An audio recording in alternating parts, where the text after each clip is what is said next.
तो दोस्तों, भारतीय राष्ट्रीय कांग्रेस के बाद अब मॉडर्न हिस्ट्री में अगला जो टॉपिक है वो है बंगाल विभाजन 1905 ईस्वी।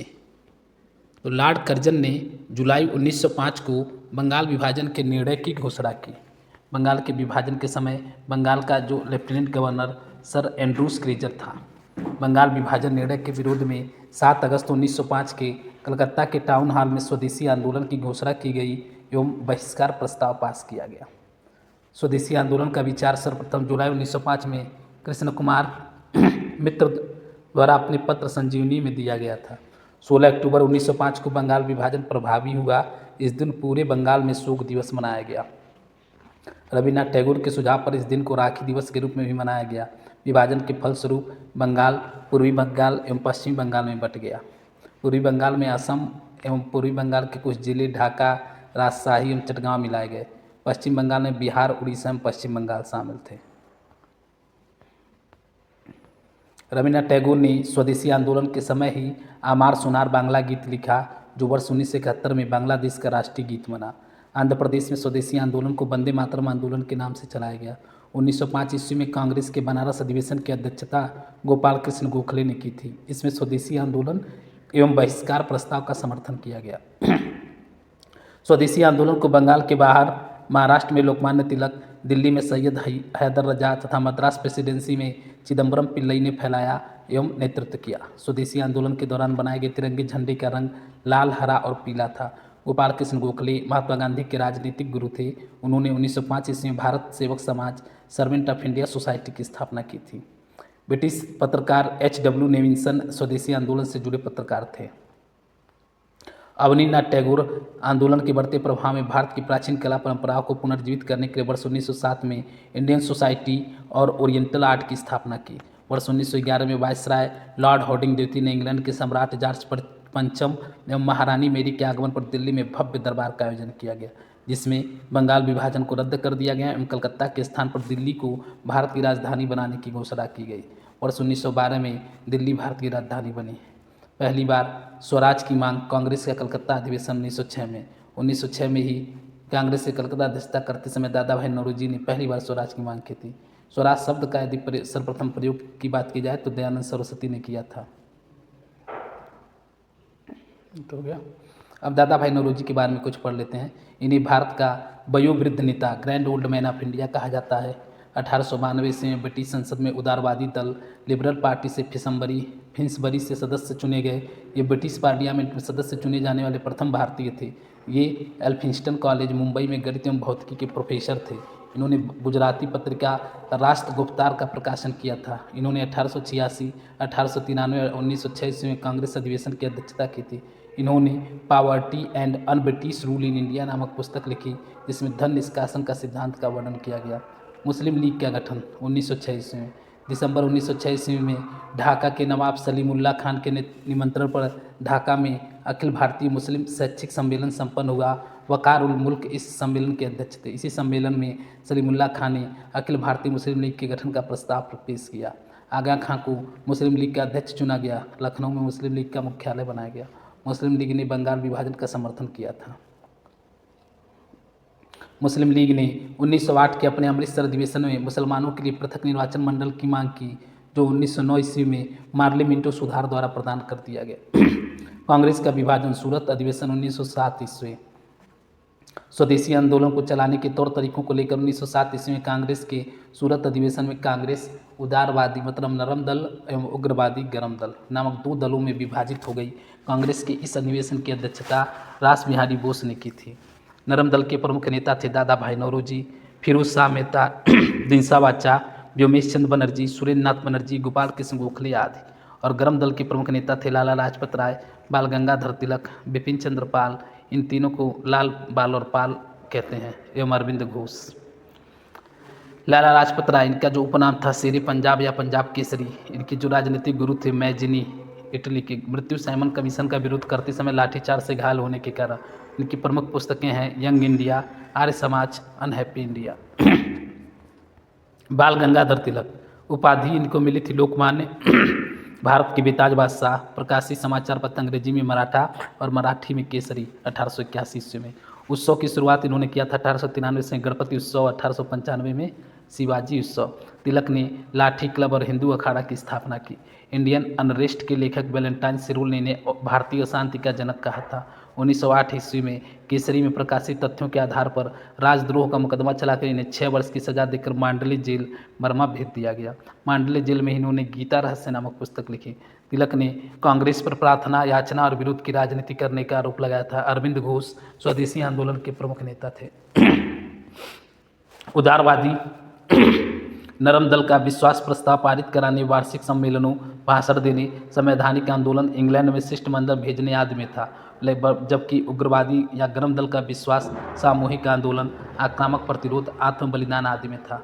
उदारवादियों के लिए स्वराज का अर्थ ब्रिटिश साम्राज्य के अंदर औपनिवेशिक स्वशासन से था, वहीं उग्रवादियों के लिए इसका अर्थ विदेशी नियंत्रण से पूर्ण स्वतंत्रता का था। भारत में क्रांतिकारी आंदोलन का प्रथम चरण।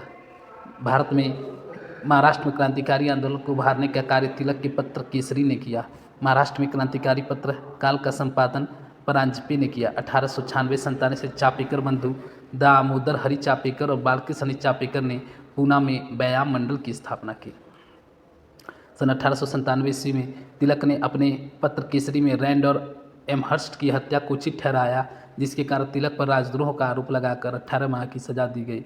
तिलक इस कारण देश भर में लोकप्रिय हो गए और जनता ने उन्हें लोकमान्य की उपाधि दी। बी.डी. सावरकर द्वारा 1889 ईस्वी में स्थापित मित्र मेला ही 1904 ईस्वी में एक गुप्त सभा का अभिनव भारत में परिवर्तित हो गई। अभिनव भारत ने पांडुरंग महादेव बापट को बम बनाने की कला सीखने के लिए पेरिस भेजा था। नासिक षड्यंत्र केस 1909 ईस्वी में कर्वे गुट के अनंत लक्ष्मण कम्हारे ने 21 दिसंबर 1909 को नासिक के जिला मजिस्ट्रेट जैक्सन को गोली मार दी। कन्हारे कृष्ण गोपाल कर्वे, विनायक देशपांडे को गिरफ्तार करके फांसी दे दी गई। बी.डी. सावरकर को लंदन से गिरफ्तार करके नासिक लाया गया और नासिक षड्यंत्र केस में आजीवन कारावास की सजा दी गई। बंगाल में क्रांतिकारी आंदोलन भद्रलोक समाज द्वारा आरंभ किया गया। बंगाल में क्रांतिकारी विचारधारा को फैलाने का श्रेय बारिंद्र कुमार घोष एवं भूपेंद्र नाथ दत्त को दिया जाता है। 1906 ईस्वी में इन दोनों ने मिलकर युगांतर नामक समाचार पत्र का प्रकाशन किया। पी. मित्रा, जतिननाथ बनर्जी, इनको बाघा जतिन भी कहते थे, तथा बारिंद्र नाथ घोष ने बंगाल में अनुशीलन समिति की स्थापना की, जिसका मुख्य उद्देश्य खून के बदले खून था। अनुशीलन समिति ने हेमचंद दास कानूनगो को बम बनाने की कला सीखने के लिए पेरिस भेजा था।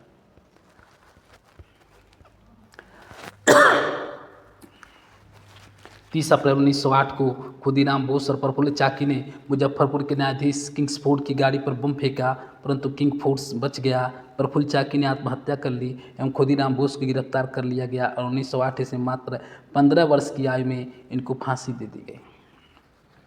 18 मई 1908 को अलीपुर षड्यंत्र केस में 34 व्यक्तियों को अवैध शस्त्र रखने के कारण गिरफ्तार करके कलकत्ता के अलीपुर अदालत में पेश किया गया।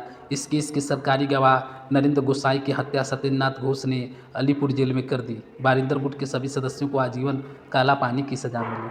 अलीपुर षड्यंत्र केस 1908 ईस्वी में अरविंद घोष का बचाव चित्तरंजन दास ने किया था।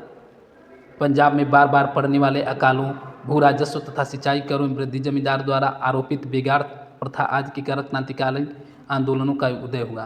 पंजाब के क्रांतिकारी आंदोलन के प्रणेता जतिन मोहन चटर्जी थे। इन्होंने वर्ष 1904 में सहारनपुर में भारत माता सोसाइटी नामक गुप्त संस्था का गठन किया था। लाला लाजपत राय ने अपने समाचार पत्र पंजाबी द्वारा लोगों को अंग्रेजी उत्पीड़न का विरोध करने के लिए प्रोत्साहित किया। भगत सिंह के चाचा अजीत सिंह ने लाहौर में अंजुमन-ए-मुहिब्बान वतन नामक क्रांतिकारी समिति का गठन किया और भारत माता नामक पत्र का प्रकाशन किया। 23 दिसंबर 1912 को दिल्ली में वायसराय लॉर्ड हार्डिंग द्वितीय के काफिले पर बम फेंका गया। इस घटना में रास बिहारी बोस और सचिन सन्याल की मुख्य भूमिका थी। पुलिस ने 13 व्यक्तियों को गिरफ्तार करके दिल्ली षड्यंत्र केस के तहत मुकदमा चलाने में से कुछ लोगों को फांसी दी गई तथा शेष को देश से निर्वासित कर दिया गया। अब विदेशों में क्रांतिकारी आंदोलन देख लेते हैं। लंदन में क्रांतिकारी गतिविधियों का नेतृत्व मुख्यतः श्याम जी कृष्ण वर्मा, विनायक दामोदर सावरकर और मदन लाल धिंगरा ने किया। श्याम जी कृष्ण वर्मा ने 1905 ईस्वी में लंदन में भारत स्वशासन समिति, इंडिया होम रूल सोसाइटी एवं इंडिया हाउस की स्थापना की। बी.डी. सावरकर ने लंदन में ही इंडियन वार ऑफ इंडिपेंडेंस 1857 नामक पुस्तक लिखी। इसी पुस्तक में 1857 के विद्रोह को भारत का प्रथम स्वतंत्रता संग्राम कहा गया। 1909 ईस्वी में मदन लाल धिंगरा ने लंदन में इंडिया ऑफिस के राजनीतिक सलाहकार करजन वायली की गोली मारकर हत्या कर दी। धिंगरा को गिरफ्तार करके फांसी दे दी गई। बी.डी. सावरकर को भी नासिक षड्यंत्र केस के तहत गिरफ्तार करके मुकदमा चलाने के लिए भारत भेज दिया गया।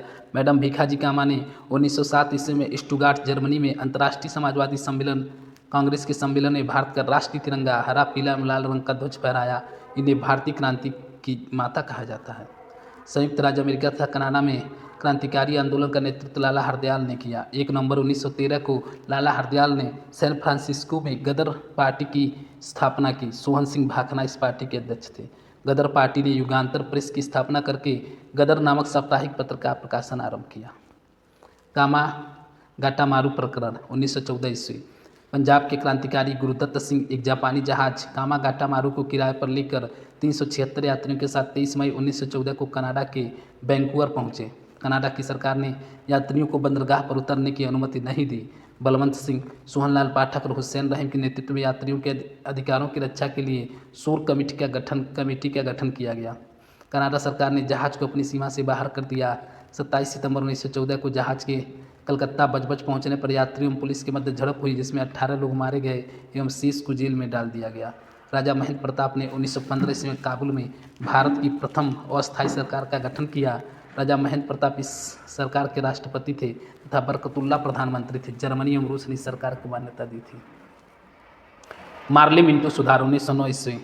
भारत के सचिव जॉन मार्ले और वायसराय लॉर्ड मिंटो ने भारत परिषद अधिनियम 1909 पारित किया, जिसे मार्ले मिंटो सुधार के नाम से जाना जाता है। इस सुधार के माध्यम से केंद्रीय एवं प्रांतीय विधानमंडलों के आकार एवं शक्ति में वृद्धि की गई तथा मुसलमानों के पृथक निर्वाचन मंडल की सुविधा प्रदान की गई, जिसका उद्देश्य सांप्रदायिकता को बढ़ावा देना था। राजेंद्र प्रसाद ने लॉर्ड मिंटो को पाकिस्तान का जन्मदाता माना है।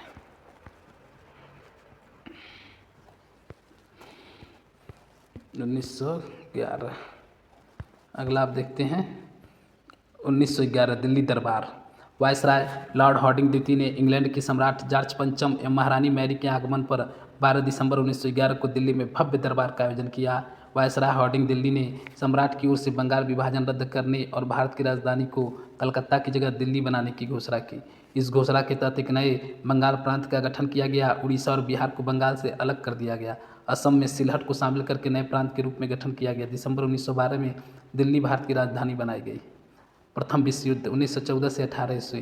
प्रथम विश्व युद्ध के समय कांग्रेस के उदारवादी दल ने ब्रिटिश ताज के प्रति निष्ठा के रूप में उसे समर्थन दिया तथा उग्रवादी दल ने स्वशासन की आशा में ब्रिटिश ताज को समर्थन दिया, जबकि क्रांतिकारियों को मानना था कि अब ब्रिटेन के विरुद्ध क्रांतिकारी गतिविधियों को संचालित करने का शुभ अवसर है।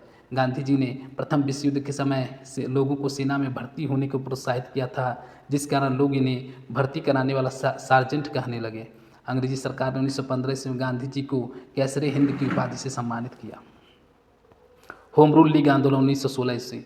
बाल गंगाधर तिलक एवं एनी बेसेंट दोनों ने मिलकर होम रूल लीग की आंदोलन की शुरुआत की।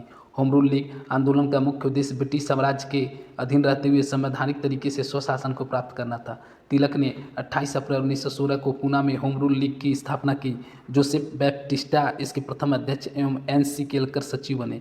तिलक की लीग का प्रभाव कर्नाटक, महाराष्ट्र, मुंबई को छोड़कर मध्य प्रांत एवं बरार तक था। तिलक ने अपने पत्र मराठा एवं केसरी से लीग के कार्यक्रमों का प्रचार प्रसार किया। तिलक ने नारा दिया, स्वराज मेरा जन्मसिद्ध अधिकार है और मैं इसे लेकर रहूँगा। एनी बेसेंट ने सितंबर 1916 में मद्रास में Akhil Bharatiya home rule league की स्थापना की। जॉर्ज अरुंडेल को इसका सचिव नियुक्त किया गया। तिलक के क्षेत्रों को छोड़कर शेष भारत एनी बेसेंट के लीग का क्षेत्र था। एनी बेसेंट ने अपने पत्र न्यू इंडिया एवं कॉमनवेल्थ के माध्यम से अपने लीग का प्रचार प्रसार किया। अप्रैल 1920 में Mahatma Gandhi Akhil Bharatiya home rule league के अध्यक्ष निर्वाचित हुए। इन्होंने Akhil Bharatiya home rule league का नाम बदलकर स्वराज्य सभा रख दिया। लखनऊ समझौता 1916 ईस्वी। वर्ष 1916 में भारतीय राष्ट्रीय कांग्रेस का वार्षिक अधिवेशन लखनऊ में आयोजित किया गया। इसकी अध्यक्षता अंबिका चरण मजूमदार ने की। बाल गंगाधर तिलक एवं एनी बेसेंट के प्रयासों से कांग्रेस के अध्यक्ष लखनऊ अधिवेशन में नरम दल एवं गरम दल का पुनः मिलन हो गया। इसी अधिवेशन में कांग्रेस एवं मुस्लिम लीग के बीच समझौता हुआ, जिसे लखनऊ समझौता के नाम से जाना जाता है। मदन मोहन मालवीय ने कांग्रेस और मुस्लिम लीग के समझौते का विरोध किया था। मॉन्टेग्यू घोषणा 1917 ईस्वी।